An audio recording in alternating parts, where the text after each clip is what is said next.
అయిపోయిందయ్యా, అంతా అయిపోయింది. ఏమిటండి ఇది మరీ చాదస్తాం? ఏమిటండి అయిపోయింది? ఏదో వ్యాపారంలో కాస్త నష్టం, ఇన్కమ్ ట్యాక్స్ గొడవలు. ఎవరికి లేదు ఈ రోజుల్లో. అహోబిలం, అసలు మనం ఈ ఇన్కమ్ ట్యాక్స్ గొడవ నుంచి బయటపడతామంటావా? బాలేవారండి. నేను ఇప్పుడే కదా అన్ని విషయాల్లో లాయర్ గారితో మాట్లాడొచ్చాను. ఆ అప్పీల్ కూడా టైప్ తీసుకొచ్చాను. ఓ సంతకం బారేండి.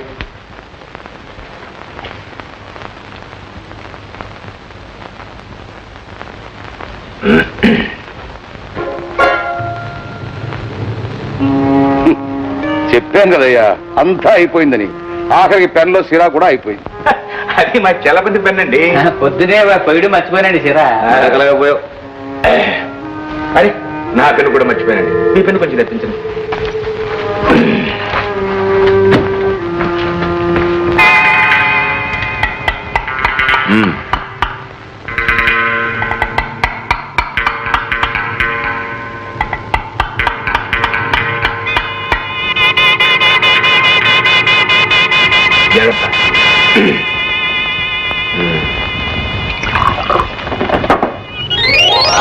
ఊరిని అసాధ్యం కాలా?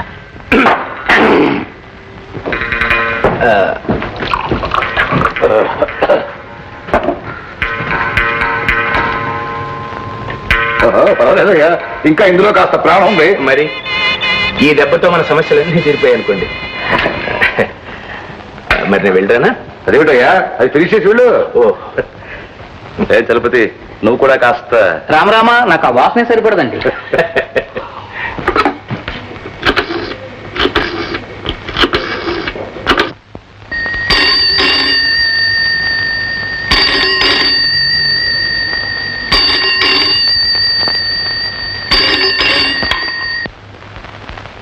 హలో సంధ్య,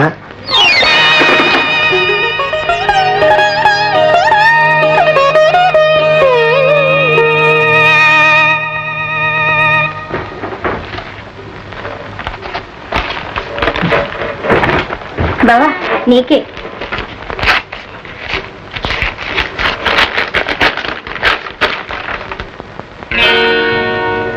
జ్యోతి, మా తాతయ్యకు చాలా సీరియస్ గా ఉందట. నేను వెంటనే ఊరికి వెళ్ళాలి.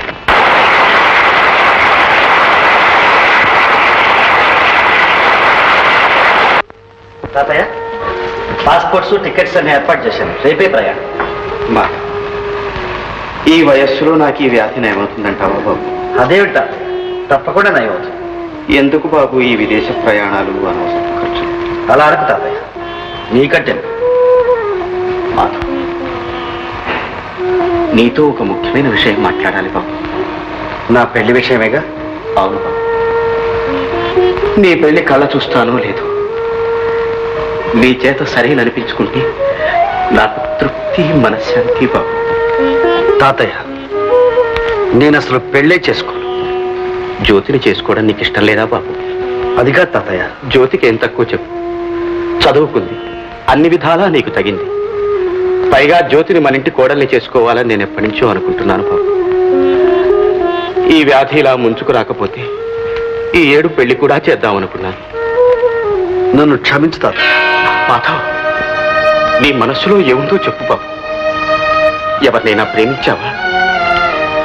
పెళ్లి చేసుకుంటానని మాటిచ్చావా? ఇప్పుడు నన్నేమీ అడగొద్దు తాతయ్య. మాధవ్, నా వ్యాధి కంటే ఈ బాధే నన్ను మింగేస్తుంది. చెప్పు చెప్పు బాబు, నిజం చెప్పు. తాతయ్య, నా వల్ల ఒక అమ్మాయికి అన్యాయం జరిగింది. ఎవరు ఎవరు అమ్మాయి? చెప్పు బాబు, ఎవరు అమ్మాయి? ఎవరైతే నేను పెళ్లి చేసుకుంటే ఆ అమ్మాయినే చేసుకుంటా.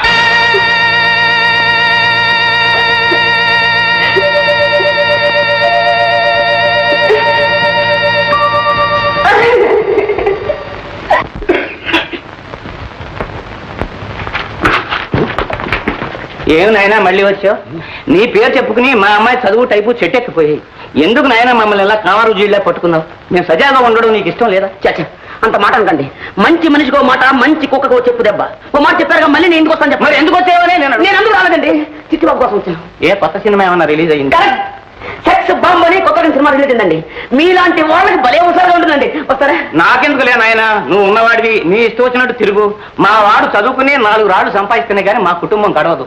ఎందుకు నాయన వాడిని అలా పాడు చేస్తావు? ఏమండి నాలంటే అంత మాట అనుకోండి. ఏమండి బజార్ వెళ్తున్నారు, ఇంకా ఇక్కడే కూర్చున్నారా? ఇదిగో వెళ్తుంటే ఈ పెద్ద మనిషి వచ్చాడు, మాట్లాడుతున్నా. బాధ్యా? అవునండి. మరి మీరు తొందరగా వెళ్ళండి, పోయి మీరు గిన్నె మాడిపోతుంది, వెళ్ళండి. నువ్వు కూర్చో బాబు, కాఫీ తీసుకొస్తాను. అలాగే.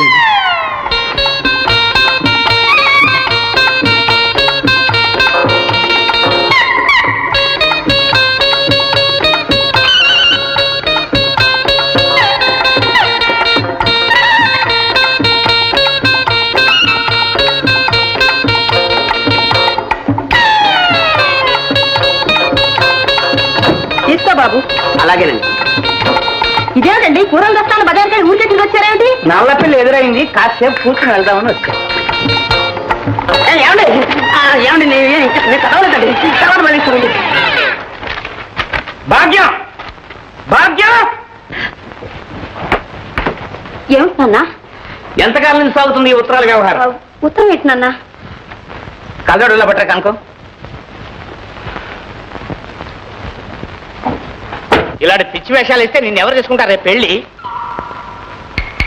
రే కనకం, ఎక్కడ నా కళ్ళ తోడు తరగబట్రా, తరగబట్రా. ఏమండి కళ్ళతోడు కనిపించట్లేదండి, ఆఫీస్ వదిలిపెట్టారేమో.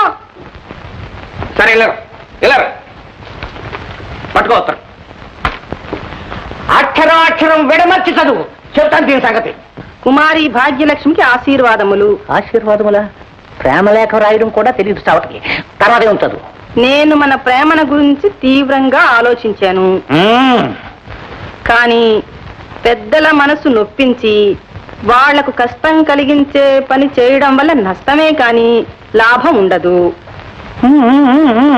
కనుక మీ తల్లిదండ్రుల ఇష్ట ప్రకారమే నువ్వు యోగ్యుడైన వ్యక్తిని పెళ్లి చేసుకుని సుఖపడాలని మనసారా కోరుతున్నాను. ఇట్లు నీ శ్రేయోభిలాషి బాబ్జీ. నిజంగానే మారిపోయాడు అన్నమాట వీడు.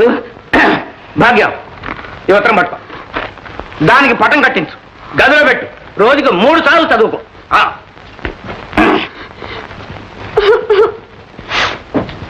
ఎందుకే ఏడుస్తావు? చదువుకో. ఇంకా ఎందుకు? నువ్వే చదివి వినిపించావుగా, ఇక మీ ఇష్టం వచ్చిన పెళ్లి చేసి నా మెడకు ఊరితాడు బిగించండి. పిచ్చి తల్లి, నీ మనసు ఆ మాత్రం నాకు తెలియదు. నిజం తెలిస్తే మీ నాన్న చంపేస్తారని నోటుకొచ్చిందల్లా చదివాను. అతను రాసింది వేర్లే. అమ్మా! వాట్? మా సంధ్య గర్భవతి? ఇంపాసిబుల్.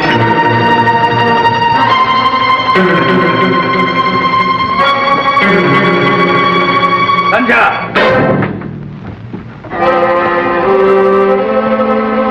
డాక్టర్ చెప్పింది నిజమేనా? మీరిద్దరు డాక్టర్కి వెళ్ళిచ్చారా? ఏం మాట్లాడే? దౌర్భాగ్యం, సిగ్గుమాల పని చేసింది కాక డాక్టర్ కూడా వెళ్ళొచ్చావా? ఏ మొహం పెట్టుకు వెళ్ళావే? అంతకన్నా ఏ నువ్వు చూసుకోపోయావా? ఇంత విషయం దానికి సావపోయావా? అన్నయ్య, ఏమిటా మాట? మాటలు కావమ్మా, మంటలు, కడుపులో రగులుతున్న మంటలు. ఏదో పొరపాటు జరిగిందన్నయ్య. పొరపాటు కాదమ్మా, జరగవలసిందే జరిగింది. ఆడపిల్లని అదుపాగ్యం లేకుండా పెంచాను కాదు, అందుకు భగవంతుడు తగిన శిక్ష విధించి దానికి ఎంతో గొప్పగా పెళ్లి చేయాలని, అది పిల్ల పాపలతో కలకల్లాంటుంటే చూసి ఆనందించాలని ఎంతో ఆశపడ్డానమ్మా. పోయింది, అంతా సర్వనాశనం అయిపోయింది. సంధ్య, చెప్పు, ఎవడు నీ జీవితాన్ని, నా ఆశల్ని నాశనం చేసిన వాడు ఎవడు? వాడు చెప్పు. వద్దు డాడీ, నన్నేమీ అడగొద్దు. చెప్పు. ఏమిటి ఆవేశం? అసలే అది కుమిలిపోతూ ఉంటే చేసుకుంటావా? నేను కనుక చేస్తున్నానమ్మా, వాళ్ళ అమ్మాయి అయితే నరికి పోగులు పోసేది. నీకు తెలియదు అన్నయ్య, తల్లి ప్రేమ నీకు తెలీదు. వాళ్ళ అమ్మాయి అయితే కడుపులో దాచుకునేది, కన్నీళ్లు తుడిచేది, దాని మనసు తెలుసుకుని ఏదో దారి చేసేది. అన్నయ్య, నా మాట విను. ఆవేశంలో ఏం చేసినా ఆడపిల్ల బ్రతికే అల్లరి పాలవుతుంది అన్నయ్య. ఇంకా అయ్యేదే ఉందమ్మా, అయిపోయింది, అంతా అయిపోయింది. ఇక మిగిలింది ఒక్కటి, కన్న తండ్రిని కనుక చేతులారా దాన్ని చంపలేదు. గౌరవంగా బ్రతికినాను కనుక ఈ అప్రతిష్ట భరిస్తూ నేను బ్రతకలేదు అంతే.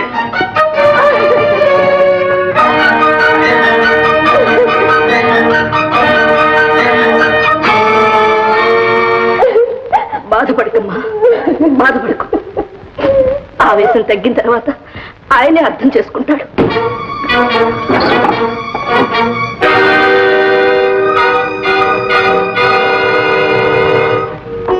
లక్ష్మి, లక్ష్మి, చూసావా అమ్మాయి బతుకు ఏమైపోతుందో చూసావా? నువ్వు అదృష్టవంతురాలు లక్ష్మి. ఈ ఘోరవంతా చూడకుండా వెళ్ళిపోయావు. ఈ అప్రదిష్ట భరిస్తూ నేను మాత్రం ఎంతకాలం బ్రతకగలను? లక్ష్మి, నేను వచ్చేస్తున్నాను లక్ష్మి, నేను నీ దగ్గరగా వచ్చేస్తున్నాను లక్ష్మి. వచ్చి ఏమి సాధించాలి? బ్రతికి ఎవరిని ఉద్ధరించాలి?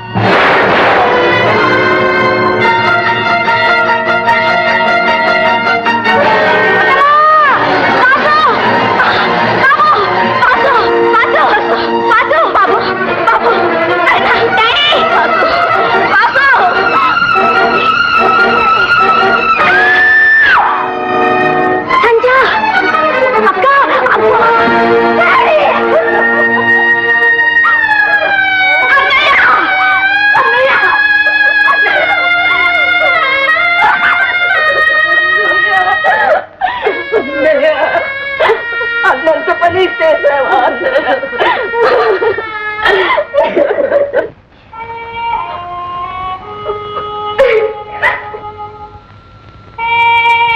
ఇలా జరుగుతుందని నేను కల్లో కూడా అనుకోలేదు. ఏవో అప్పులు, ఇన్కమ్ ట్యాక్స్ బెడదలు ఉన్నాయనుకోండి, కానీ వాటి కోసం ఇలా చేస్తారని నేను ఎన్నడూ ఊహించలేదు. ఆయనకి బాధలు తప్పించుకుని వెళ్ళిపోయారు. కానీ ఇటు చూస్తే పెళ్లిడికి వచ్చిన పిల్ల, ఇటు చూస్తే ఆ పసివాడు, వీళ్ళని చూస్తుంటే నా గుండెలు తరుక్కుపోతున్నాయండి. అమ్మా, మీకెవరి మీద అనుమానం ఉందా? లేదు బాబు, లేదు. ఆయనకెవరుంటారండి శత్రువులు? జీవితంలో ఒకరికి మంచి చేయడమే తప్ప చెడు చేయడం ఆయనకి చేతగా. ఒరే కోటిగా, నీకు కండబలమే ఉందనుకున్నాను. వేతవా బుద్ధి బలం కూడా బాగా ఉందిరా. పచ్చి కూనేని ఫక్తు ఆత్మహత్యలాగా ఎంత తిరిగిగా మార్చేశారా?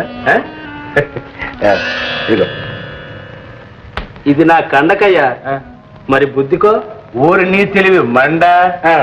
సరే ఇదిగో, ఇక నీకేమి ఢోకలేదురా, ఎక్కడికి వెళ్ళినా బ్రతికిపోతావు. అవ్వా అక్క, నేను ఇంకెప్పుడైనా లేచి నడుస్తానా? నడుస్తావు బాబు, నడుస్తావు. అబ్బా, ఊరుకో బాబు, డాక్టర్ గారు తగ్గిపోతుందని చెప్పారుగా. సంధ్య, రేపో మాపో ఇల్లు కూడా అప్పులు వాళ్ళకి అప్పు చెప్పాలి. పోనీ అత్తయ్య, ఈ ఇల్లుండి ఎవరిని ఉద్ధరిస్తుంది? అన్నీ పోగొట్టుకుని ఈ ఇంట్లో మాత్రం ఎలా ఉండగలం? అబ్బా, సంధ్య, అహోబలరావు గారు వాళ్ళ ఇంటికి వచ్చి ఉండమని బలవంతం చేస్తున్నారు. ఎందుకు అత్తయ్య? నా బ్రతికి ఇంకా బజారు పాలు కావడానిక? ఈ స్థితిలో అయిన వాళ్ళ ఇంట్లో ఉండడం కన్నా. అది నిజమే, కానీ ఎవ్వరికీ తెలియని చోట ఎక్కడో తలదాచుకుందాం. అది వాసు కోసం, లేకుంటే నేను బ్రతకాల్సిన అవసరమే లేదు. సంధ్య, ఏంటా మాట? చూడు, ఇలా చూడు. నువ్వు ఇక్కడ ఉంటే ఇలాగే కుమిలిపోతుంటా. నా మాట విని మా ఇంటికి రా, నీకక్కడ మనశ్శాంతిగా ఉంటుంది.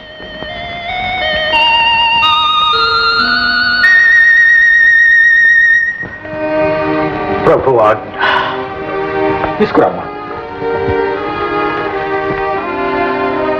సంధ్య, రా.